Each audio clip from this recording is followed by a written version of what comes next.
Welcome po mga atis kuyas dito po sa Buenos Ridge, Orati, Bataan.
It's me again, Ate Rena's Vlog, and samahan niyo po si Ate Rena niyo na puntahan yung isa daw po sa sumisikat ngayon at pinupuntahan ng mga manlalakbay. So papunta na po tayo ngayon. Yung mga naghahanap ng bagong kainan na laging minimension ng mga pinsan ko. Tara nga at subukan natin kung talaga bang a-approve kay Ate Rena niyo. Nandito po uli ako ngayon sa Balanga City, Bataan. So ayan, may mga kasama po ako, ang aking mga pinsan at mga relatives. So ayan po, may inaasikaso lang po tayo dito, pero babalik po ako month of October po, babalik po tayo sa Bicol. So syempre habang nandito na naman po ako sa Bataan, ipapasyal ko na naman po kayo sa lugar na hindi ko pa rin po nararating tulad nyo. Siguro ang iba pong mga atis kuyas natin na nanonood ay nakarating na din po sa Bataan or dito po sa pupuntahan natin. Pwede daw po kasi itong tambayan, at the same time pwede din matikman ang kanilang lumi at ang speciality na suma na may hot chocolate daw po mga atis ko. Yun po yung gustong gusto ko na parang nakapagbigani sa akin para puntahan ito. Ito daw po ay located sa Barangay Tala, Orani, Bataan. From Mulawin Road, kailangan lang natin tawirin ang Roman Sofer Highway at baybayin ang daan papuntang Barangay Tala at hanapin nyo ang Buenos Ridge. Bago mo daw po marating yung National Park ay makikita mo na ang Buenos Ridge all day breakfast. Kung galing po kayo sa Manila tapos pupunta po kayo dito sa Tala, Bataan, ang hours lang po na ibibiyahin natin ay 2 hours and 22 minutes. Makikita nyo naman po sa mapa. So mag Google Map na lang po kayo. Pero kung dito naman po sa Balanga City, Bataan, kung saan po kami nanggaling ay 47 minutes lang po, diba? Medyo malaya na, malapit na rin. Hindi po kayo maliligaw kasi madadaanan po ito kung pupunta po kayo dito sa Balanga City, Bataan o kaya Maribeles po. Kung magsisimula po kayo sa Manila or Quezon City po. So sasabihin nyo lang po na ibaba po kayo sa Orani, Bataan, sa may Tala po. So sa may highway lang po talaga siya. Tricycle na po, tapos sasabihin nyo po ay dito po sa Tala tayo pupunta. Ito pong ano na to, binabaybay namin ay sa Tala, na Barangay Tala na po ito. Itong kahabaan na po ito. Ang oras po ngayon ay 5:30. So medyo na-late po tayo ng dating dito. Umaga po dapat ay maganda ditong mag-breakfast para po ay maano nyo yung lamig, yung simoy ng hangin na galing sa mountain. So, ayan po. May mga makikita rin po kayo ng mga restaurant po daw po dito. Pero mas maganda daw po talaga ang Tala, Bataan kasi yung view po ang binabalik-balikan nila. At saka po yung chocolate baterol at suman sa Lehiya. Sino po yung nakatikim na no? Paborito po yun na almusal. At tara po at silipin natin kasama ang aking mga mahal sa buhay. Ingat din po kayo mga atis ko sa pagmamaneho dito kasi nakita ko po na curve po yung daanan dito. Tsaka 2 years ago po may daw po dito, aksidente po na nangyari. So after noon wala naman na daw po.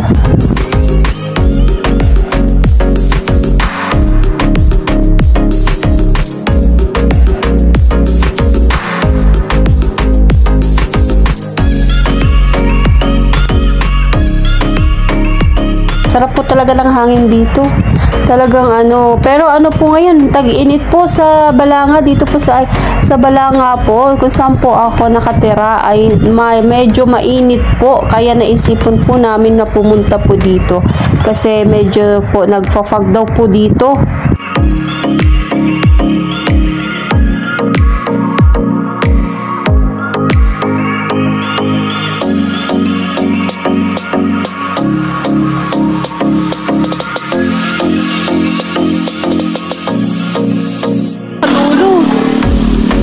Sa dulo may ano talaga, may fog siya.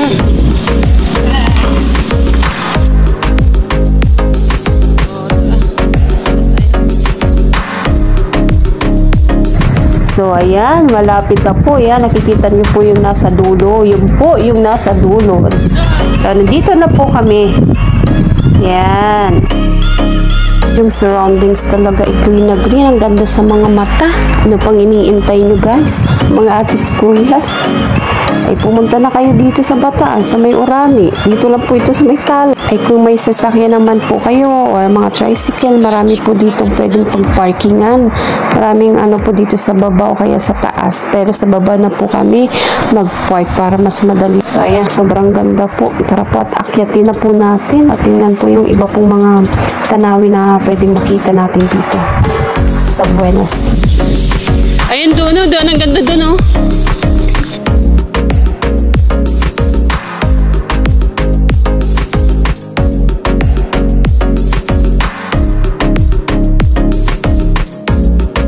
Mapapansin nyo po, simple lang po yung setup nila dito. Pero sobrang ganda talaga ng views po yung ano, mapapawaw ka dito. Pero hindi ko po alam kung ano po yung ano sa pagkain po nila. So mamaya titikman po natin. At first time ko din po makakatikim ng lumi. So dito po pala sa Bataan yun. Hindi po ako kumakain ng lumi kasi akala ko po kasi ang nasa loob ng lumi ay ano, yung beef, yung sa baka po, karning baka, hindi po pala chicharon tsaka ano mga laman loob po pala ng karne ng baboy. Pwede po kayong magdala ng ng food from outside po, pero may charge po siya 20 pesos po per person po.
Tama ba ako sa vlog na yan? Huwag ka maingay, kunwari lang hindi.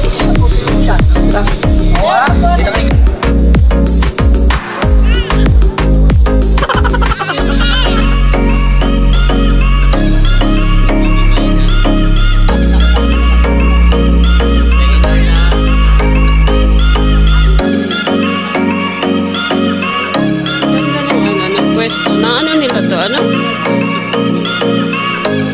O bakit di tayo? Ay, doon sa unahan? Ay, oo, maganda.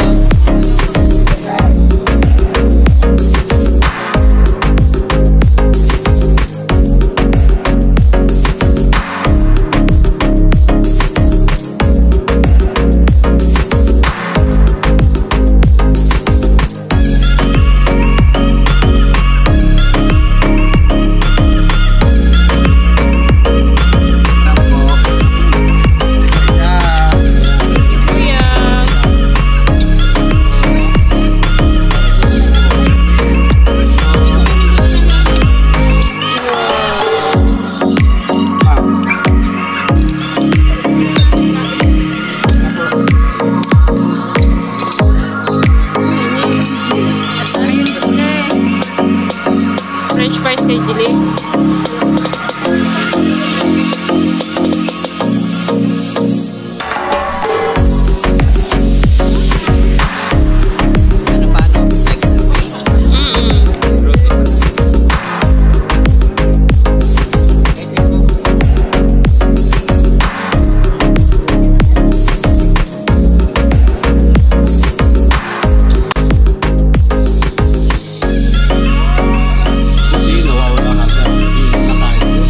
At inabot na po kami dito mga atis kuyas ng ulan. Kaya dito na po kami sa looban. Bumabanti po kami. Para hindi po kami mabasa ng ulan. Siyempre. So, ayan. So, nag-i-enjoy yung mga mga relatives ko. 6:30 PM na po. Pero ano yan, nakatulong yung ilaw para lumiwanag yung paligid.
Papakain ano pa?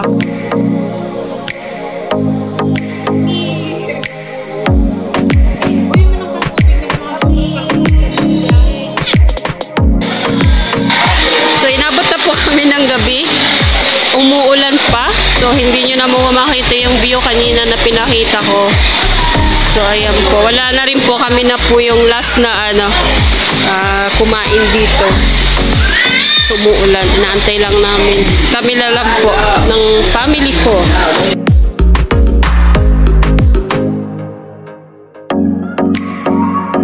Sakali pong pumunta po kayo at magbabakasyon dito sa Bataan, subukan yung puntahan itong Barangay Tala, Bataan. Siguradong mag-e-enjoy po kayo kasama ng mga friends nyo. Again, this is Ate Rena's Vlog and you're watching a video to my YouTube channel. Stay safe po. Thank you po sa inyong support. Don't forget to like, share, and subscribe po. Paklik na rin po ng notification bell para lagi kayong updated sa aking bago vlog. Thank you po. God bless us all.